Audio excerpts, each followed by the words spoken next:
thank you everyone for coming. So I feel very honored to be the only speaker in this session. I get my own presenter, which is nice. Today I'm going to talk about, so I mainly work in functional data analysis, but I sort of do a little bit here and there with privacy. I'm just going to try and not load too much into this talk and just sort of discuss some functional data problems and maybe moving away from Gaussian distributions, using what are called elliptical distributions to try and come up with some privacy framework. So I don't load a ton of stuff into my talk, so if you ever have a question, just don't hesitate to ask, because I don't think we'll run into any problems. And if Maxime wants to come up to the stage, he can as well. This is a joint work with Jordan Awan, who's talking later today, right? Yeah, okay. So Jordan has done a really nice job on these projects and has been really patient with me in terms of insisting on weird technical details that we should prove. So it's gone really nicely, and also grateful to NSF. Okay, so this will be fairly standard. So I'm just going to talk a little bit about some examples of functional data analysis, just some examples that are close to my heart that I've worked on. And so I sort of always give these same examples these days. I update them maybe like every 2 years or something. And then I'll talk just a little bit about sort of a motivating example for sort of a statistical problem with functional data analysis and privacy. And then I'll get into some details on elliptical distributions. And then we'll sort of finish with discussing privacy, where there's some good news and some bad news. Or bad news in my point of view. It's maybe not like a full-on tragedy, but there's some interesting problems that come on. Okay, so this is my first example of functional data. So these are coming from electronic health records. So these are pediatric populations. So I have children that we're sort of monitoring from these records from birth up to, it looks like about 900 days or so. And this is a study on macrocephaly. So that's having an overly large head. So pediatricians will be quite concerned if there's some sort of abnormal growth in the head size. Not necessarily because the head is large, but because that could be a sign that something else is going on. This is sort of what's called sort of sparse functional data. You can think of it as sort of longitudinal data, sort of the same idea. But it's fairly sensitive, but it's a fairly interesting data set. So we have lots and lots of data, so you can go up to 74,000 children, although for macrocephaly we only have 85 cases. And you might even, for something like this, you might even start getting into some genetic factors and so on.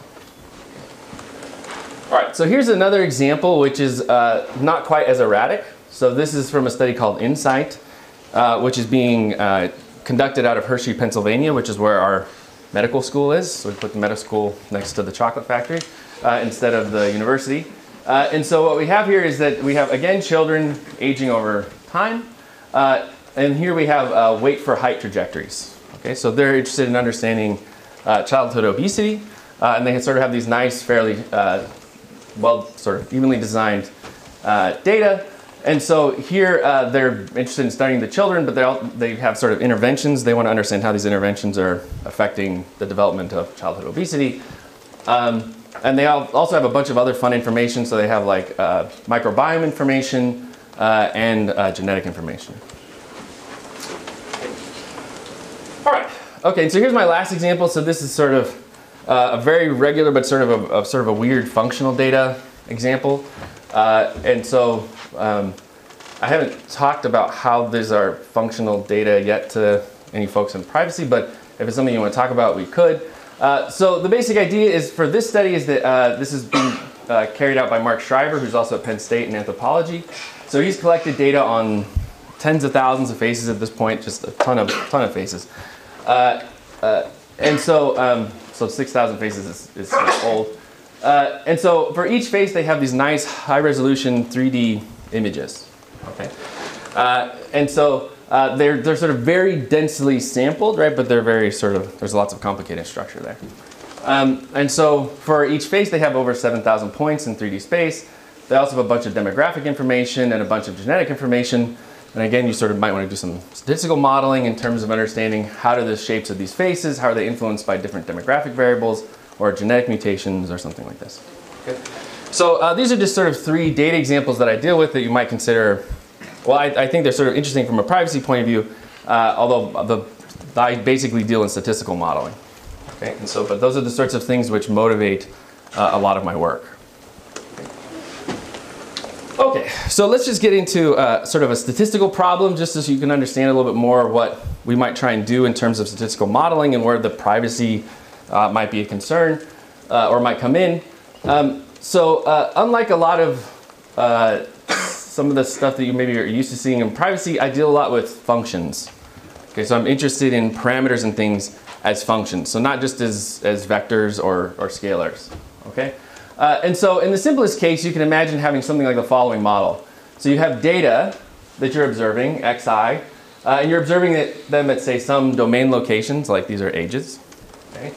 And then you could assume that this is basically some mean, right, plus the error, right? So this is hopefully you're sort of used to seeing these sorts of models.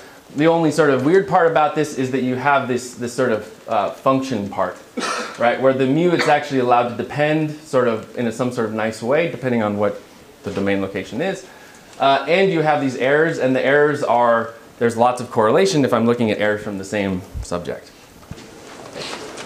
All right, and so in this context, mu, this is your mean function that you might be interested in estimating, say like average, sort of the average trajectory of weight over height for children.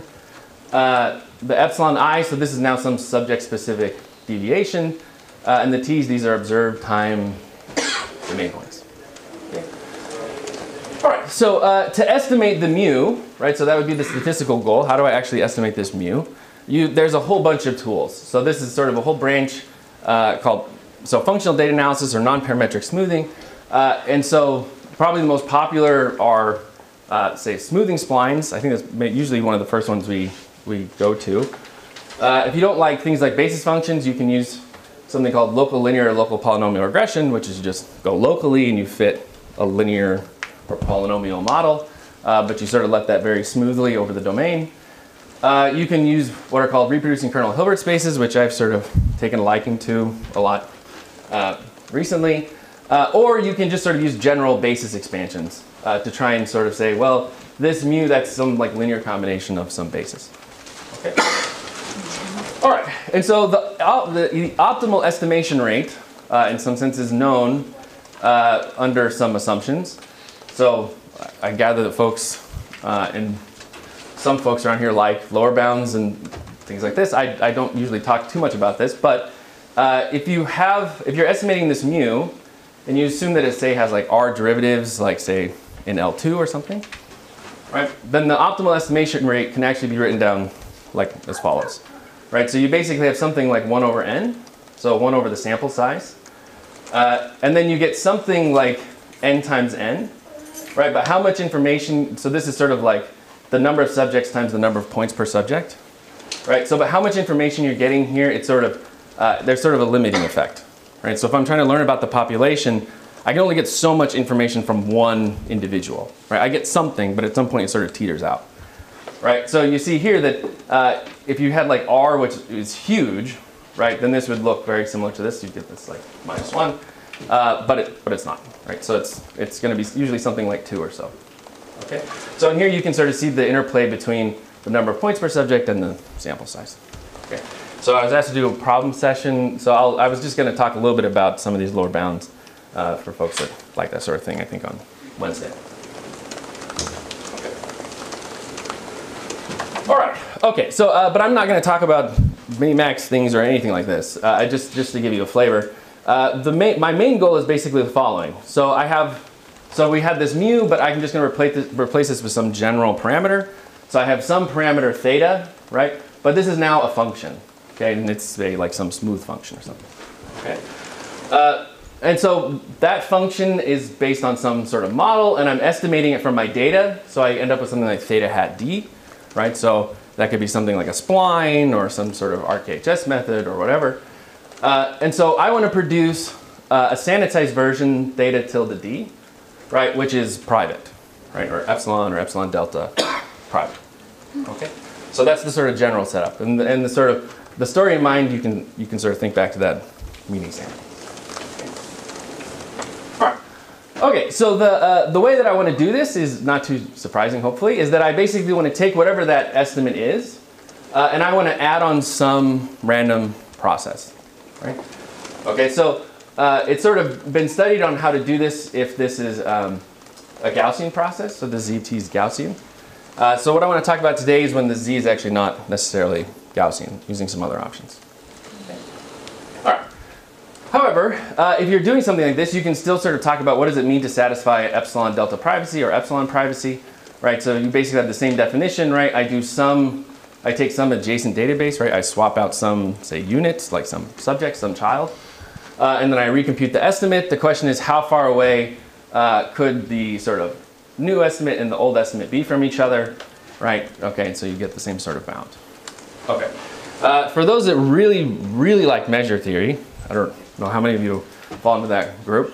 There is actually an interesting question here about this has to hold for some sets. And the question is, well, if these are functions, what does that mean? Right, and what sorts of sets are we talking about? Okay, so there's actually some weird measure theoretic things that come up, which I'm going to try and avoid now, but again, if folks want to talk about that, we can. Okay.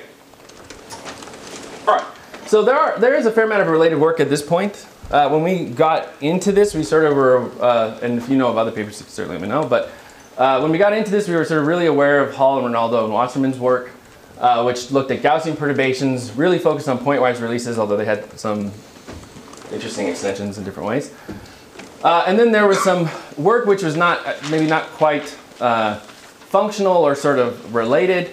And then recently, well, it's not that recent anymore, but it takes time to publish things. So we looked at basically Gaussian perturbations over Banach and Hilbert spaces, so much sort of more generally than just sort of pointwise releases. So we had this sort of very broad framework. And we also looked at an exponential mechanism over Hilbert spaces, which I don't think we're going to talk about any time during this week, but again, it's sort of a fun project because there's also weird things that come up in there.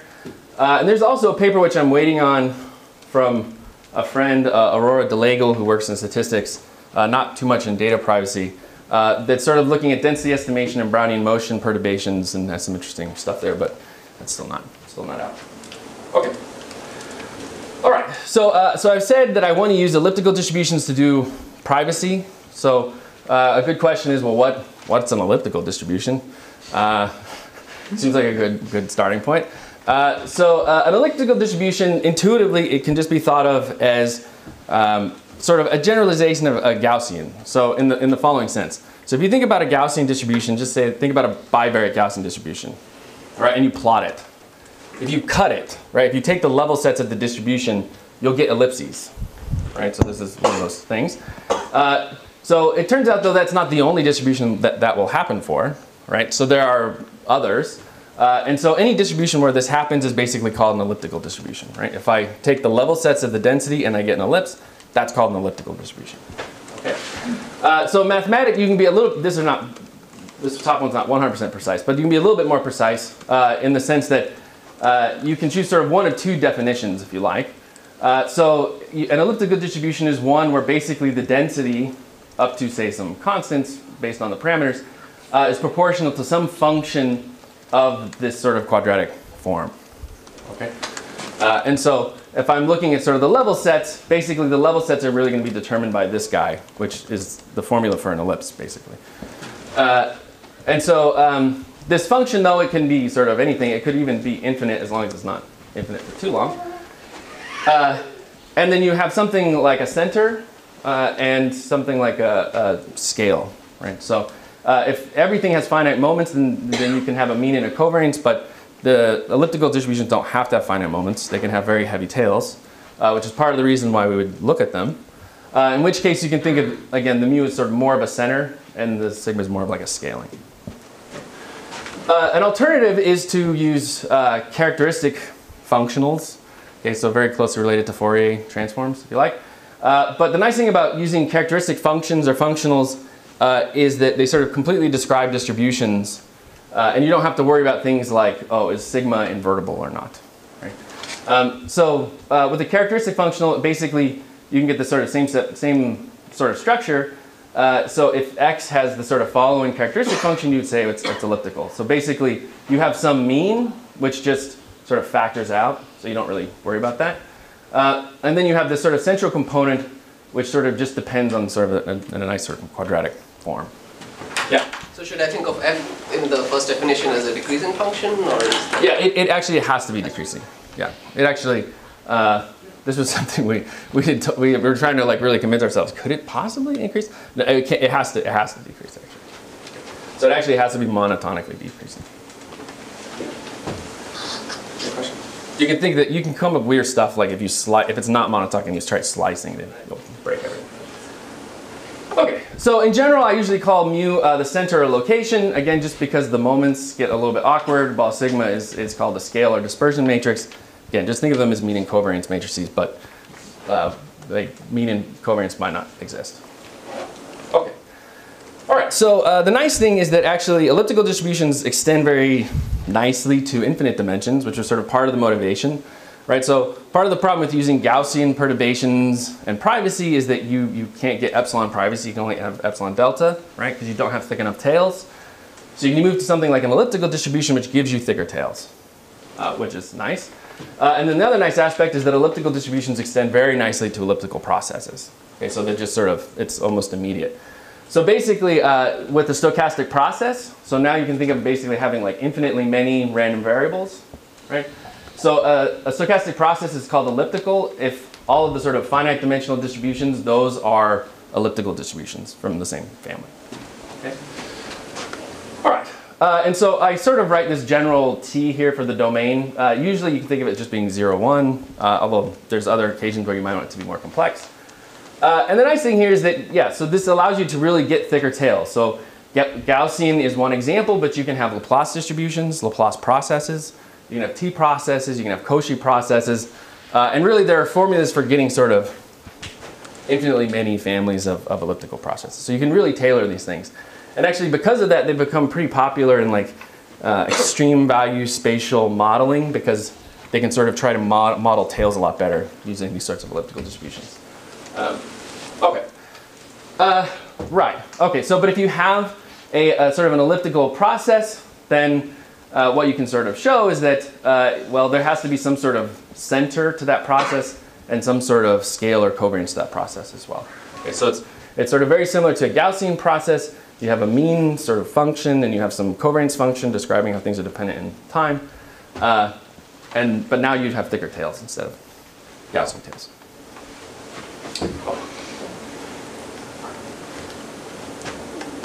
Okay. All right. So it turns out that this is sort of already enough to define a notion of sensitivity. It's a little bit premature because you really need to know what the noise is before. I mean, you really need to nail down some more specifics usually, but this turns out to be enough. So if you take this covariance function, the Ct of s, right? So this is actually sort of a nice positive definite symmetric function.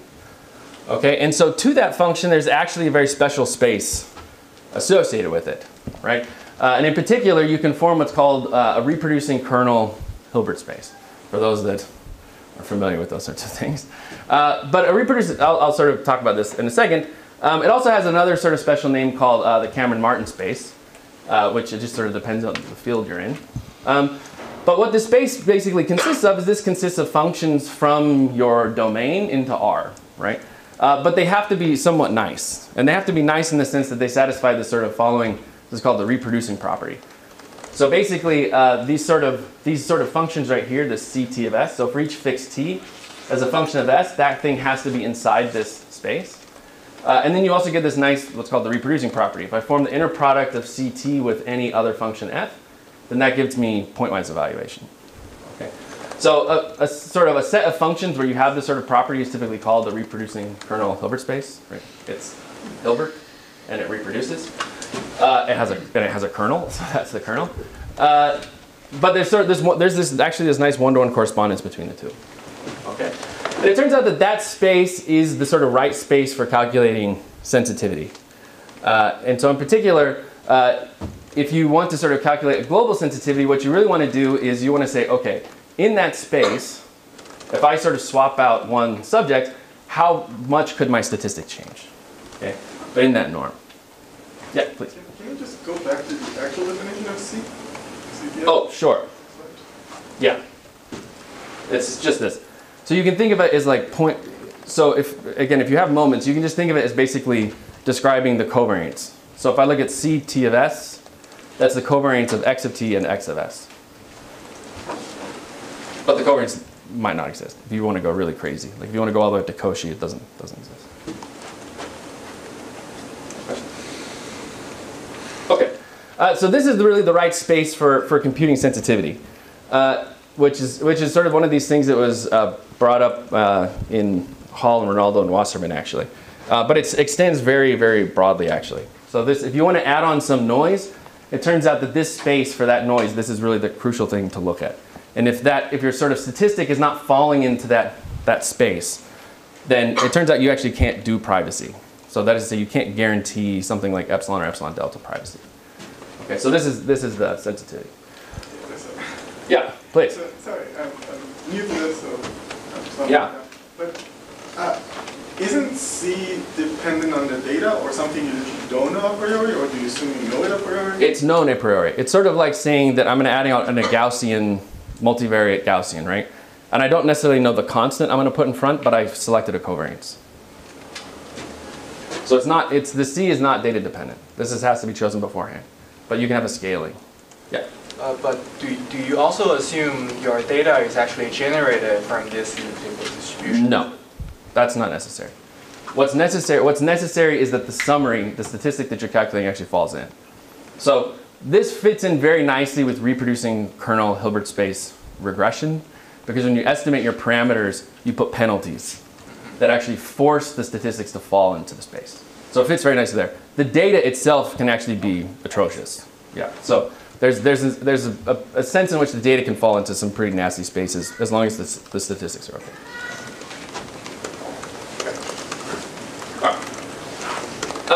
Okay. So all right. So I just have now a few results, and then we can talk or go to lunch. So this is the first. So this is basically epsilon privacy for a sort of finite number of pointwise releases. Okay, so suppose that you're going to fix some domain points T1 through TD, right? And so suppose you're using some centered elliptical process, right, to add on to your statistic, right? Then what you can show basically is that you can get epsilon privacy, right, using this process. And really the only thing you need to check, so you need your sort of finite sensitivity, but really the only thing you need to check is you need to go back to this function that we sort of started with and said, okay, this is this elliptical density up to some constants, right? And that's just, I mean, this is a function just from R to R, and we need to do sort of a little check, right? So basically what needs to happen is that it needs to be the case that this f is, say, bounded above, so it can't go off to infinity. So that would be true, since it's decreasing, that would be true as long as it starts at something finite. And then you basically need to show that as you sort of go out into the tails of this f, that things are going to be okay, right? So which is hopefully intuitively what you sort of think about the problem with the Gaussian, right, is that the tails don't work, right? And this is basically sort of saying that, okay, in a very broad sense, you can sort of check this. So you can have these sort of complicated processes, but it's just this single function you have to check. Okay, and I'll show you some examples where it's actually pretty easy to check. And if you have this, then basically what you have is you have this relationship. You basically have epsilon privacy, right, where this is the epsilon that you have. And you have a sigma squared there, which scales the noise. So you can move sigma, right, to get the epsilon that you need. Right. So there's a nice sense in which, okay, for multivariate summaries, you can have epsilon privacy. And you can have it sort of in some sort of arbitrary sense, arbitrary points, add on this noise, and then you'll get it. Okay. All right, so just for example, just to see some interesting stuff. So ignore the sigma just to make things a little simpler. So if I start with a Gaussian, and I form this ratio I talked about, right, then basically it'll simplify into something like this, right? And as I take C to infinity, I get something which goes to infinity. So the tails of the Gaussian are not right. So as we all know, the Gaussian will not work, right? You can't have epsilon privacy with the Gaussian because the tails just don't, the tails sort of blow up on you. Or when you take ratios, it blows up in the wrong way, okay? If you go to T distributions, right, so the T distribution looks like this. So this is the form of the F for multivariate T, okay? And then if you basically look at this ratio, okay, if I don't really have to worry about these powers, you basically, it's not too hard to convince yourself that as c goes to infinity, this is sort of the dominating term, and it goes to 1 and everything is okay, right? So t distributions can do epsilon privacy, which hopefully is not too surprising. One thing that is somewhat surprising, which we were not expecting, is that the Laplace distribution cannot be used for epsilon privacy in any dimension except for 1, which we weren't not expecting. Now, just to stress this, this is a multivariate Laplace. So this is an elliptical Laplace, which does not include IID Laplace as a special case. So if you look at the Laplace, then actually this is the form of this f. So you get a square root of x, and then you get something that's called a modified Bessel function, which for some reason keeps coming up in my work, and I hate it because it's the most unintuitive function I think I've ever seen. But there is at least a few things you can look at it. You can sort of know about this. And if you actually look at this structure, what ends up happening is that if you take x at 0, if you take x to 0, this thing actually blows up on you in every dimension except for 1.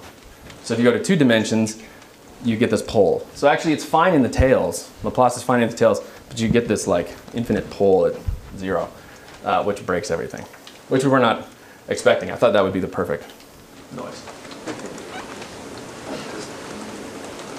Thanks. Okay.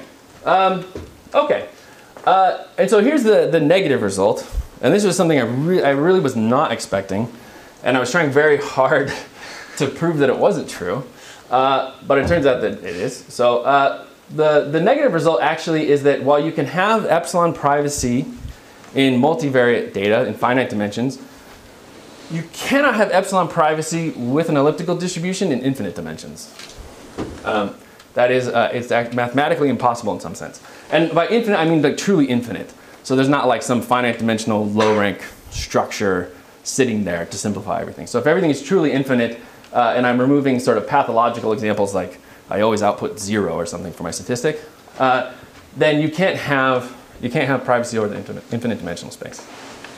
And so I really didn't think that was going to be the case. So this is interesting because it's telling you like even for the Cauchy, right? So Cauchy, which has like no finite mean, no finite variance, right? Huge thick tails. If you try and do this in infinite dimensions, you can't have epsilon privacy. So you can mathematically show you can't have it. And the reason is actually, like in hindsight, once we were looking at it, wasn't maybe too surprising. The problem actually is that elliptical distributions are too connected to Gaussian processes, right? And it turns out that in finite dimensions, that's not necessarily a problem, but in infinite dimensions, you can actually learn too much about the process and start making too many connections to Gaussian processes, and then you could break everything, right? So for example, if you think about the Laplace distribution, so one of these little facts that sometimes you learn is that the Laplace distribution, you can actually generate the Laplace by first generating a normal and generating an exponential. And you basically scale, I think you scale it by like the square root of an exponential, right? So what that's telling you is that in the Laplace, right, you have epsilon privacy, but if I told you what that exponential was, right, when I did this release, then that would be telling you I'm back basically to the Gaussian world. And it turns out that for infinite dimensional processes, that's exactly the problem. You actually can learn too much about how you're scaling things, and then nothing works. So anyway, so that was sort of a negative result we weren't expecting, but it's sort of fun. And it holds, for those that are interested, again, it holds like in very broad spaces. So it holds in something called locally convex vector spaces. Those include almost every space I know of. Hilbert spaces, Banach spaces, Frechet spaces, which I don't ever work with, but includes them too. So it's a pretty broad thing. The positive, though, is that you still have epsilon delta privacy, which, I mean, I'm fine with, although I think a lot of people would prefer something stronger. So as long as you have delta greater than 0, it turns out that you can get epsilon delta privacy. You have a little bit of a weird connection in terms of getting what exactly the delta is, right, and trying to get it scaled in the right way. But you can do it. So you can have epsilon delta privacy in infinite dimensions, but you can't have the epsilon, not with elliptical distributions. Okay, but they're sort of a nice formula. Okay, so with that, or I don't, how long am I supposed to go to? I got 15. Okay, good. Because I think that's a little heavy for right before lunch. But overall, it just sort of general conclusions are just that. So the elliptical distributions are really nice in one regard, right? So they're very natural extensions of Gaussian distributions. So if you want to start moving away from Gaussian distributions, then elliptical seems quite natural. It includes things like Laplace, right, which is maybe a good thing. And they're relatively easy to work with once you sort of learn a few tricks. And so the increased sort of heavier tails, they can provide increased privacy, which is nice. However, if you're in multivariate, and so that those sort of heavier tails in multivariate world, right, you can get epsilon privacy, but it turns out that if you want sort of the complete protection of the functions, it turns out that they're still too restrictive if you actually want epsilon privacy there. Okay, so with that, I'll just call it a day.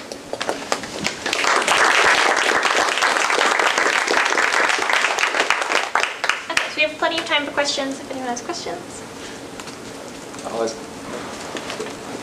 I'll ask my same annoying question. So how would you, so computationally, how would you, sample, I mean, I know how to do Gaussians with the covariance, but. There's actually, this is the other nice thing of ellipticals, is there's actually there's a couple strategies for generating them, which is basically as hard as generating a Gaussian. So there's usually two forms. There's one form which is actually, there's sort of like a random scaling of a Gaussian process you can do, which is very simple. There's also things like, you can decompose it into like, an angle and a radius and do something like that. So it's actually quite nice. You want to go? Sure? Okay. All right.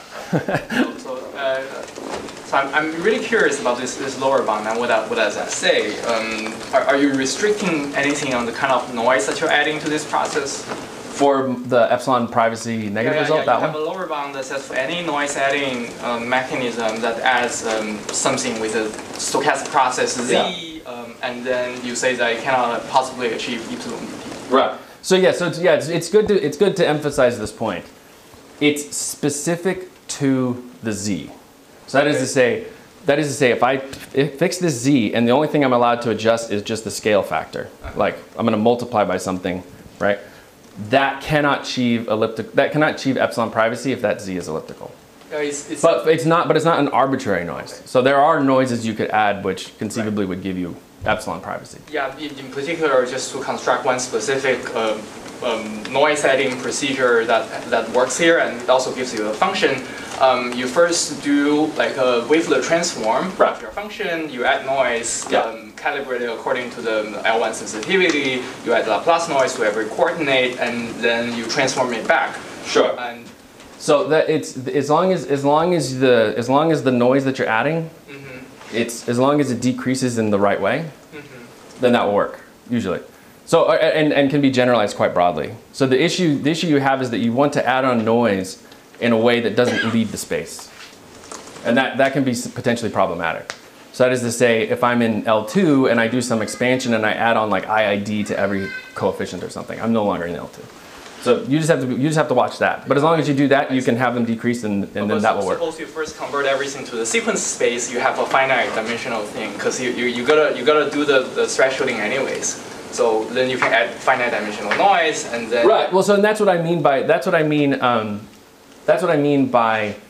you have to sort of eliminate. It's a truly infinite dimensional problem. I see. So as you see, if I'm willing to project everything to finite dimensions, I see. and work there, then you're fine. So not a Holder space or bezel space kind of. Well, those spaces can still be. You can still run into pathological problems. Yeah, infinite, but they go very quickly. Right. Yeah. I guess my question was sort of going to be similar to Yusheng's. I'll see if I can make it more precise. But I guess I was wondering, you mentioned there are a few different approaches that one could take to, releasing a differentially private version, something like a functional summary of your data. And so I'm trying to understand how different they really are, and if there are sort of specific uses that you could sort of like operational differences between them, like some task that you want to accomplish that somehow you can do with some of these approaches and not with others, or something like that. Like they all feel like they're doing something very similar. Sure. So, I think they are doing something fairly similar. I think that for me the interesting point is just that how do as you start moving into these like later spectrum, right? As you sort of move into these higher frequencies, like what are you going to do to regularize? Like what are you going to do to fix this problem? Because the problem is like as you start moving into those sort of higher dimensions, this is sort of when things get a little bit more junky or they're sort of more individual specific, and these are the things you have to kill, right? So you can threshold, right? But you can also smooth, which is to say I'm not thresholding, I'm just requiring that they sort of asymptotically at least decrease at a particular rate, and that's smoothing. But that's thresholding in the sequence space. No, it's not. But it's not exactly thresholding. It's not thresholding. Scaling it down or something. Right. And the nice thing here is that if you do it sort of in this higher dimensional space, you can then do any posting you want, right? You can take any approach that you like, right? And it's guaranteed to transfer privacy to any of those approaches. So it doesn't have to be privacy sort of within the context of this specific algorithm or thresholding routine or something like this. So I guess like just to see if I can nail it down a little more, like these approaches where you first do some transform it into some basis and work with that sort of sequence representation. Yeah. You know, you're saying the advantage of sort of working directly in the functional space is that you're not kind of in the tail, you're not setting those higher frequencies to zero, or right? Well, it's that they're sort of forced to sort of come down in a reasonable way. So put it another way. At some point, they're scaling down so quickly that you might as well make. I guess. Yeah. So they might be. My hands on like, is there some like specific task that you can do using this sort of infinite, working directly with the infinite dimensional representation that is just impossible if you kind of use some of these other approaches? So I mean, that's a hard question to answer, but I'll just point out one particular point, right? The fact that when you take this limit, right? So that is to say, is you like sort of let the truncation sort of get, weaker and weaker, and you let it go to infinity, right? You might think that you get something which is private in the sort of infinite dimensional space, right? But what basically this result is showing is that actually you don't. It is not epsilon private. It's at best epsilon delta private. And okay, why is that happening? Well, it turns out that how you truncate, right, and how much noise you add, it depends too much on where you truncate it. It depends too much on the dimension, right? And so for epsilon privacy, right? And so you let that thing grow, your epsilon privacy breaks. And so you might not, I would just say this is sort of an interesting point that you actually are going to have this feature, that the sort of noise that you're adding, it has to keep scaling up as you sort of let that dimension grow. And you might think that, okay, those are junk dimensions, I don't need to worry about them. But asymptotically, you typically let those things ease up.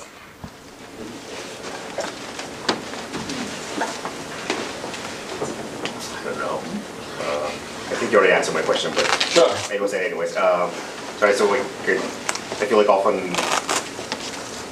when you have this sort of negative result in an infinite dimensional setting, that sort of, I think, not always, but sometimes can be rephrased as if you let the dimension go to infinity, something is blowing up. Yeah, that's definitely what's happening. Yeah, I think that's an intuitive way of handling it. So basically, what our sort of result says that, okay, for a fixed dimension, there's a sigma that will give you the epsilon privacy. But as you let the dimension increase, that sigma is not well behaved, right? But what's interesting is that for epsilon delta privacy, the sigma is well behaved. So this is sort of like an interesting contrast in my mind. Yeah. So I guess one could also define similar distributions where your level sets are not necessarily ellipses, but say unit walls of some norm. This kind of happens in the k-norm mechanism. Right. Yeah. If you do the 2 norm, you're back to an ellipse. But yeah, other norms. Yeah. That's right. I mean, how much of this can be extended kind of smoothly to distributions which are applied to some norm? I don't think it can. So I think it's very specific to this elliptical structure. So that is, but that is to say that this is to me a good thing, because I think it means something like these strategies I think have a better chance of giving you this infinite dimensional property. So I think it's a good thing it doesn't necessarily extend. Sure. Okay. Do you have any other questions? questions? Let's thank our speaker again.